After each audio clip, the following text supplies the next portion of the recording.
ہم ہر چیز کا حساب کرتے ہیں۔ آج میں آپ کو سمجھانا یہ چاہ رہا ہوں، کبھی ہم اپنا بھی محاسبہ کیا کریں۔ محاسبہ دینی اعتبار سے کریں، دنیاوی اعتبار سے محاسبہ ہر بندہ روز کر رہا ہے کہ میں آج یہ ویڈیو دیکھا کہ نہیں دیکھا، یہ فلم دیکھا کہ نہیں دیکھا، یہ نیوز پڑھا کہ نہیں پڑھا، آج میں نے دکان میں یہ کام کیا تو مجھے کیا فائدہ ہوا، کیا نقصان ہوا، اور میں یہ اس کام کے لیے قدم اٹھایا تھا، اس کام کے اندر مجھے کتنی کامیابی ملی اور کتنی ناکامی ملی۔ ہر بندہ غور کرتا ہے کہ نہیں غور کرتا؟ بتائیے۔ دنیا کے اعتبار سے چاہے وہ گناہ کا ہی کام کیوں نہ ہو، اوہو کاش میں یہ گناہ یوں کر لیتا، میں اس حرام خوری کو اس طرح انجام دے دیتا، میں اس حرام کاری کو اس طرح انجام دیتا، کاش میں اپنی آنکھوں سے یہ جرم کر لیتا، کاش میں اپنی زبان سے یہ گالی دے دیتا، کاش میں اپنی زبان سے یہ جھوٹ بول دیتا۔ یہ ہر دن ایک تصور ہمارے دماغوں میں چل رہا ہے، اسی نے ہمیں برباد کر کے رکھ دیا۔ کبھی ہمیں توفیق ہی نہیں ملی کہ کبھی ہم غور کریں کہ میں اللہ کا بندہ ہوں، کبھی میں غور کروں کہ اللہ کے سامنے حاضر ہونا ہے، کبھی میں غور کروں کہ پیارے آقا محسن انسانیت کو، نبی پاک علیہ الصلوۃ والسلام کو چہرہ دکھانا پڑے گا، جو ہمارے لیے در در کی ٹھوکریں کھا کر، ہمارے لیے نقصان اور تکلیف میں پڑھ کے، رو رو کر، تڑپ کر اس دنیا سے چلے گئے تاکہ ہم جہنم سے بچ جائیں۔ ہم اپنے آپ کو دیکھنا یہ بھول گئے کہ میں اس وقت کہاں کھڑا ہوں، میں اگر مروں گا تو میرا ٹھکانہ کیا بنے گا، میں ان صحابہ کرام کو کیا منہ دکھاؤں گا جنہوں نے بھوکا رہ کر مجھ تک قرآن کو پہنچایا، دین کو پہنچایا، نماز کو پہنچایا۔ وہ صحابہ کرام جنہوں نے اپنی زندگی کی قربانیاں دی ہیں، جنہوں نے اپنی بیوی بچوں کو چھوڑ کر دین کی خاطر مجھ تک دین کو پہنچانے کے لیے اتنی قربانیاں دی ہے، ان صحابہ سے ملاقات کرنے کا موقع ملے گا بھی یا نہیں ملے گا؟ جس کے طفیل میں آج میں جمعے میں نماز پڑھنے کے لیے پہنچا ہوا ہوں، اگر ان کی قربانیاں نہ ہوتی، اللہ کی قسم یہ دین ہم تک نہیں پہنچتا۔ آپ ان کی قربانیوں کو غور کریں، گھر ان کے بھی تھے، مکانات ان کے بھی تھے، بیوی بچے ان کے بھی تھے، لیکن ایک اللہ کے حکم پر مر مٹنے کے لیے انہوں نے ہمارے لیے قربانیاں دی ہیں، ایک ایک خون کا قطرہ بہایا اور اپنی نیندوں کو ختم کیا ہے، تب جا کر آج ہم جمعے میں بڑے آرام کے ساتھ نماز پڑھنے کے لیے مسجد میں پہنچے۔ اس کے پیچھے بہت سارے لوگوں کی زندگیاں ختم ہو چکی ہیں، ہمارے اولیاء کی، بزرگان دین کی۔ صحابہ جب پھیل گئے، پھر تابعین بھی پھیل گئے پوری دنیا کے چپے میں۔ ہم سب کو پتا ہے کہ مکہ میں حضور تشریف لائے، مکہ یہاں سے کتنے ہزار کلومیٹر کا فاصلہ اور کتنا دور سمندری سفر ہے، وہاں سے دین ہندوستان کے چپے میں پہنچنا اور پوری دنیا میں پہنچنا کیا اتنا آسان ہے؟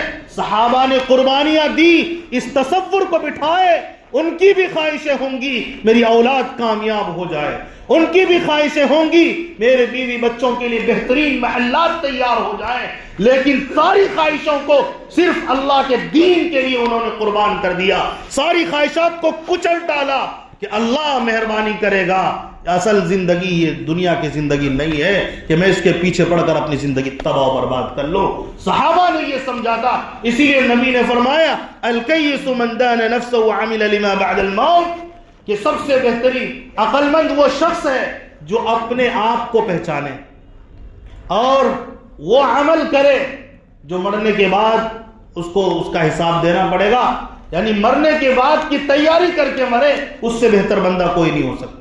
تو میں یہ کہہ رہا تھا کہ جس طرح آپ اپنا روزانہ حساب و کتاب کرتے ہیں ہر معاملے میں، اسی طرح دین کا محاسبہ کریں۔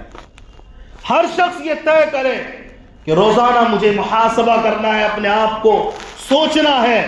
روزانہ جب صبح ہو تو آپ اپنا محاسبہ کریں، کل کا جو وقت گزرا میرا کیسا گزرا۔ جب شام ہو جائے آپ بیٹھ کر سوچیں کیا آج میں نے نماز مکمل پڑھی، اگر میں نے نماز مکمل پڑھی تو کس طرح پڑھی، کیا میں نے سورہ فاتحہ کی صحیح تلاوت کی، اس کے بعد والی سورت میں نے پڑھی یا نہیں پڑھی، اور اگر پڑھی تو کس طرح پڑھی ہے، کیا میں نے اس میں غور و خوض کر کے پڑھا ہے، اور اگر ہم نے غور و خوض کر کے پڑھا تو کیا ہم نے خشوع و خضوع کے ساتھ بہترین انداز پر نماز پڑھا، اور کیا میں جماعت سے نماز پڑھا مسجد میں یا کہاں؟ آج کا پورا دن میرا نماز کا کیا معاملہ رہا؟ کیا میں نے آج قرآن کو ہاتھ لگایا؟ کیا معاملہ رہا؟ کیا آج میں نے اپنی آنکھوں سے گناہ تو نہیں کیا؟ میں نے کان سے غلط بات تو نہیں سنا؟ گانا تو نہیں سنا؟ اپنی آنکھوں سے غلط دیکھنے میں تو نہیں گزار دیا؟ کیا میں نے زبان سے آج کسی کے خلاف تو نہیں بولا؟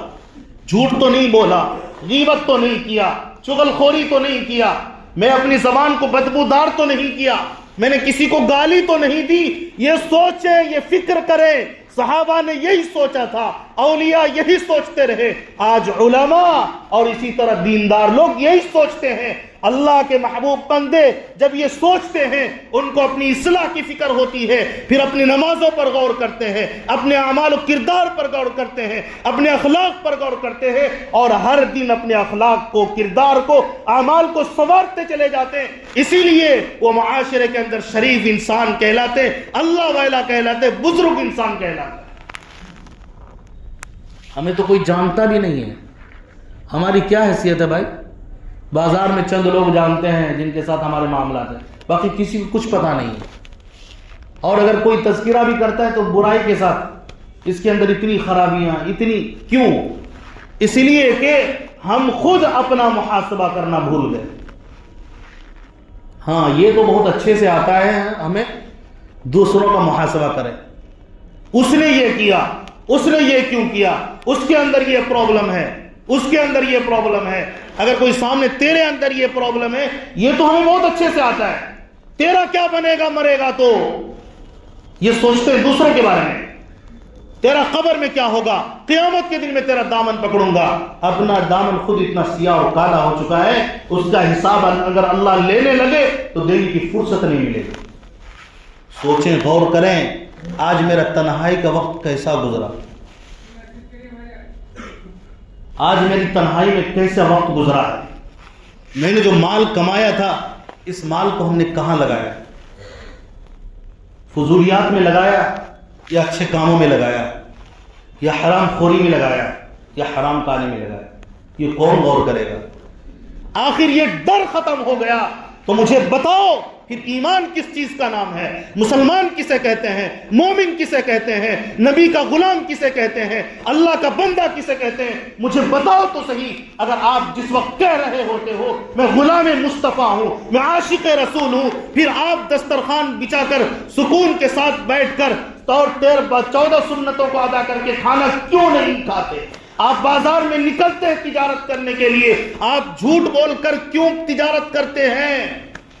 آپ نے کسی کو کیوں گالی دی ہے؟ آپ نے کسی کو کیوں برا بھلا کہا ہے؟ آپ نے کیوں جھوٹ بولا ہے؟ اگر مومن ہے تو ایک طرف ہو کر سوچیں اور غور کریں، اپنے آپ اپنا محاسبہ روز کریں اگر سدھرنا چاہتے ہیں۔ اور اگر آپ نے یہ طے کر لیا ہے مجھے انہی بدبختوں کی طرح، انہی بے حصوں کی طرح زندگی گزارنی ہے، جو جن بے حصوں کی زندگی کا کوئی مقصد نہیں ہے، جو یہ نہیں جانتے کہ مرنے کے بعد کیا ہوگا، جن کا عقیدہ یہ ہے مرنے کے بعد مٹی کر کے ختم کر دیا جائے گا، اس کے بعد دوبارہ زندہ نہیں ہونا تھا، کافروں والا عقیدہ، مشرکوں والا عقیدہ، یہودیوں والا عقیدہ، بدبختوں والا، خبیثوں والا عقیدہ لے کر مرو گے تو ظاہر ہے اگر یہی طے کر لیا ہے تو قرآن بھی حدیث بھی اجازت دے رہا ہے تم کرو، لیکن قبر میں تمہاری پٹائی تو ہوگی، بچ نہیں پاؤ۔ یہ کرنا ہے تو کر لو، پھر ایمان تمہارے پاس کہاں رہا؟ ہمارے پاس ایمان کس چیز کا نام ہے؟ ایمان تو ختم ہو گیا۔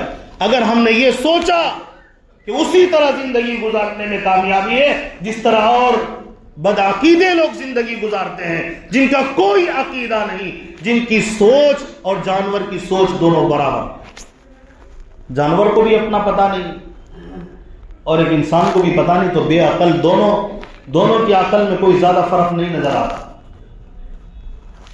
اللہ تبارک و تعالیٰ کا احسان اور شکر ہے بہت بڑا کہ اللہ تبارک و تعالیٰ نے سچے دین سے جوڑ دیا، عقل مندی والے دین سے جوڑ دیا، جو آخرت کی فکر کرتے ہیں، قرآن میں غور کرتے ہیں، وہی لوگ سچے اور اچھے ہیں، وہی لوگ کامیاب ہیں۔ چاہے دنیا کے کسی حصے میں جھوپڑ پٹی میں زندگی گزارے، اگر اس کا ایمان برقرار ہے، اس سے زیادہ قیمتی اللہ کے پاس کوئی شخص نہیں اس روئے زمین پر، چاہے وہ مرد ہو یا عورت ہو یا نوجوان ہو یا بوڑھا ہو یا کوئی بھی ہو۔ روزانہ طے کریں، روزانہ سوچیں، غور کریں، فکر کریں اخلاق کے بارے میں، میرے اندر کیا کمزوریاں ہیں، میں اپنے اخلاق کو درست کروں۔ آج میں نے کسی سے تنگ دلی کے ساتھ گفتگو تو نہیں کی، اس طرح غور کرے اپنے آپ کو۔ آج میں نے ماں باپ کی نافرمانی تو نہیں کی، میں نے اپنے بھائی کے ساتھ برا سلوک تو نہیں کیا، کسی سے آج میرا جھگڑا تو نہیں ہو گیا۔ یعنی جو بھی آپ غور کر سکتے ہیں روزانہ تصور کریں۔ آج میری نماز کیوں چھوٹ گئی؟ میرے اوپر تو 5 نمازیں فرض ہے، آخر کیوں میری آج نماز چھوٹ گئی؟ فجر کی چھوٹی، ظہر کی، عصر کی، مغرب کیوں، عشاء کیوں؟ قرآن پاک کی تلاوت کرنا تو میری ذمہ داری ہے، تو میں نے قرآن پاک کی تلاوت کیوں نہیں؟ کیا اللہ تعالیٰ نے قرآن مقدس کو اسی لیے نازل کیا تھا کہ اس کو گھر کے اندر بند کر کے رکھ دیا جائے؟ اور میرے بچے نماز کیوں نہیں پڑھ رہے ہیں آج؟ کیا میں نے بچوں کو کہا جو میری ذمہ داری تھی اس کو نماز پر کھڑا کرنا، میں نے اپنے بچوں کو کہا کہ نہیں کہا؟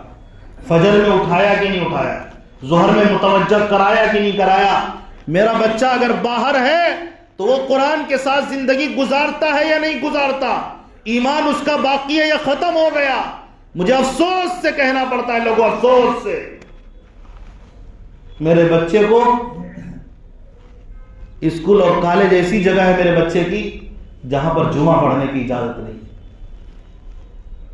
اللہ کی قسم، جس پڑھائی کی وجہ سے، جس کالج اور اسکول کی وجہ سے جمعہ تک آپ کا بچہ محروم ہو جا رہا ہے، آپ کس منہ سے کہتے ہو کہ میرا بچہ مسلمان ہے، عبداللہ یا عبد الرحمن ہے، جس نے جمعہ تک چھوڑ دیا ہے؟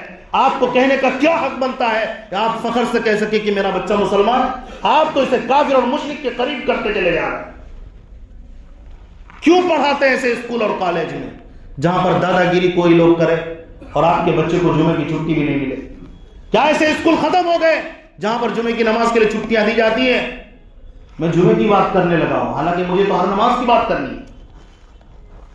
بچہ اسکول جائے، کالج جائے، جہاں جائے اس کی فکر کریں، ورنہ یہ بچے کل قیامت کے دن آپ کے دامن پکڑیں گے تو آپ کو اللہ تعالیٰ بھی کھسکنے نہیں دے گا اپنی جگہ سے۔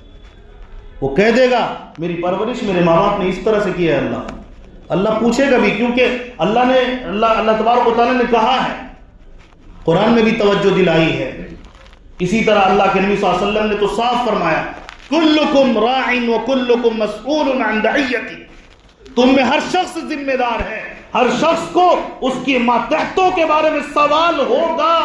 یہ فرمان نبی کا ہے، یہ فرمان آقا کا ہے۔ اگر آپ کے بچوں نے، آپ کی بیوی نے قیامت میں دامن پکڑ لیا، اللہ کی قسم آپ سے پوچھ ہوگی، آپ کو بھی جانے نہیں دیا جائے گا۔ جس طرح آپ نے ان کے نماز کا، قرآن کا خاتمہ کیا ہے، ان کی زندگی سے اڑا کر رکھ دیا ہے، آپ کی زندگی کو بھی جہنم میں آگ میں ڈال کر اڑا دیا جائے گا۔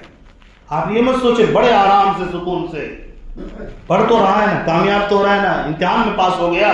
اصل تو یہ ہے کہ آپ آخرت کے امتحان میں، ہم آخرت کے امتحان میں پاس ہو جائیں، اللہ کے سامنے روئیں، تڑپیں۔ روزانہ آپ یہ طے کر کے چلے کہ مجھے اپنا محاسبہ کرنا ہے، مجھے اپنی زندگی کا روزانہ محاسبہ کرنا، میں نے دن بھر کیا کیا کیا۔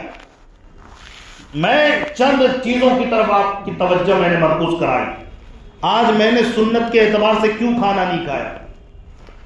آج میرے کھانے میں حرام کی ملاوٹ کیوں ہے؟ آج میری زبان سے غلط بات کیوں نکل گئی؟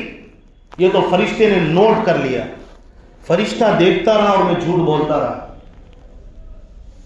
آپ غور کریں اس بات پر، روزانہ یہ طے کریں کہ میری زندگی میں جو چیزیں کمزوریاں ہیں وہ ختم ہو جائیں۔ اگر ہم نے یہ طے نہیں کیا تو پھر آج بھی آپ کو اللہ نہیں پہچان رہا ایک طرح سے، اور قیامت کے دن بھی اللہ نسیہ منسیہ کر دے گا۔ اسی کو قرآن نے کہا کہ وَمَنْ أَعْرَضَ عَنْ ذِكْرِي فَإِنَّ لَهُ مَعِيشَةً ضَنْكَ، معیشةً ضنکا۔ اللہ نے قرآن میں کہا کہ جو شخص مجھے دنیا کی زندگی میں مجھے بھلا دیا، میں اس کی زندگی تنگ کر دوں گا. آج بڑے سے بڑے مالدار کی زندگی تنگ ہو چکی ہے, ٹینشن کی گولیاں کھا رہا ہے. آپ دیکھیں, آپ یہ مال آپ کی ٹینشن کو دور نہیں کرے گا. اللہ نے کہا کہ اس کی زندگی تنگ کر دوں گا. تمام آسائش آرام کے باوجود اس کی زندگی کے اندر تنگی میں پیدا کر دوں گا. یہ اللہ کا قرآن کہہ رہا ہے, اس سے کون انکار کر سکتا ہے؟ وَمَنْ أَعْرَضَ عَنْ ذِكْرِي فَإِنَّ لَهُ مَعِيشَةً ضَنْكًا وَنَحْشُرُهُ يَوْمَ الْقِيَامَةِ أَعْمَىٰ, اور قیامت کے دن میں ان بندوں کو اندھا کر کے اٹھاؤں گا. یہ سوال کرے گا اندھے پن میں, رب لم حشرتنی اعمیٰ وقد كنت بصیرا قال كذلك اتتك آیاتنا فنسیتها وكذلك اليوم تنسى. یہ اللہ کا قرآن کہتا ہے, وہ کہے گا رب لم حشرتنی اعمیٰ, اے میرے رب میں تو دیکھ رہا تھا, آج کیا ہو گیا کہ میں اندھا اٹھایا جا رہا ہوں. اللہ تبارک و تعالیٰ کہے گا تو نے دنیا میں مجھے بھلا دیا تھا, آج میں بھی تمہیں بھلا دیتا ہوں. بات ختم ہو گئی. تمہارا راستہ جنت کی طرف نہیں, تمہارا راستہ جہنم کی طرف, ادھر جاؤ, مجھ سے تو آج بات کرنے کے بھی تمہیں فرصت نہیں. اسی لیے میرے بھائی اپنی زندگی کو قیمتی سمجھیے. آپ بہت ہی زیادہ قیمتی ہیں, اپنی زندگی کو برباد مت کریے. اللہ تبارک و تعالیٰ نے کسی کو طاقت سے زیادہ کوئی بھی کام کا کرنے کا حکم ہی نہیں دیا. آپ سب کام کرو لیکن اللہ کو ناراض کر کے نہ کرو. آپ کو جو کرنا ہے کریں آپ, لیکن نبی کے طریقے کے خلاف نہ کریں. یہ دو چیزوں کو آپ زندگی میں بٹھا لیں اور روزانہ ایسا وقت نکالیں. جب تک آپ وقت نہیں نکالیں گے آپ پٹری پر نہیں آئیں گے. جس طرح دنیا کا حساب کرتے ہیں روزانہ اپنے آخرت کا بھی حساب کریں گے نا انشاءاللہ. اس کے لیے یہ طے کریں روزانہ کوئی وقت, عصر کے بعد یا فجر کے بعد یا سوتے وقت, روزانہ یہ طے کریں میں 5 منٹ سکون کے ساتھ ایک جگہ بیٹھوں گا جہاں پر کسی کا کوئی آنے جانے کا بھی نہیں ہوگا, نہ وہاں کوئی آئے. موبائل بھی آپ کے پاس نہ, موبائل چارج پہ لگا دیں یا کہیں اور رکھ دیں. 5 منٹ روز بیٹھنا ہے آپ کو, یہ طے کریں اور سوچنا ہے آج میں نے کیا کیا گناہ کیا, آج میں نے کیا کیا نیکیاں کی, اور نیکیاں کیا تو اس کے اندر کیا فالٹ رہ گیا ہے. یہ 5 منٹ آپ کریں, یا آپ کی زندگی کو قیمتی نہیں بنا دیا. تو میں چیلنج کے ساتھ کہتا ہوں آپ 1-2 ماہ کر کے دیکھیں, اگر آپ نہیں, آپ کی اصلاح ہو گئی, آپ اگر اچھے اعمال پر نہیں اتر آئے, آپ مجھے پکڑ کر پوچھیں امام صاحب آپ نے کہا تھا یہ تو غلط ثابت ہوا, لیکن میں کہوں گا کہ آپ پابندی سے 2-3 مہینے آپ اس کو کریں. روزانہ کرنا ہے یہ عمل. سونے لگے, نہ بیوی نہ بچہ کوئی نہیں, تنہائی میں بیٹھیے اور سوچئے میرے اندر آج کیا کمزوریاں تھی, اخلاق کے اعتبار سے, معاملات کے اعتبار سے, معاشرت کے اعتبار سے, ہر اعتبار سے سوچئے. قرآن کے اعتبار سے سوچ لیجیے, نماز کے ہر اعتبار سے سوچنا ہے روزانہ. یہ طے کرے اور مسجد میں اللہ کے گھر میں پکا ارادہ کر کے اٹھے ہم نے کتنے 5 منٹ دنیا کے حوالے کر دیے, اب 5 منٹ ہم اپنی زندگی کو قیمتی بنانے کے لیے فکر کرنے میں لگائیں گے نہیں انشاءاللہ. اللہ تعالی ہم سب کو قبول فرمائے. آمین وآخر دعوانا الحمدللہ رب العالمین. سائرہ بانو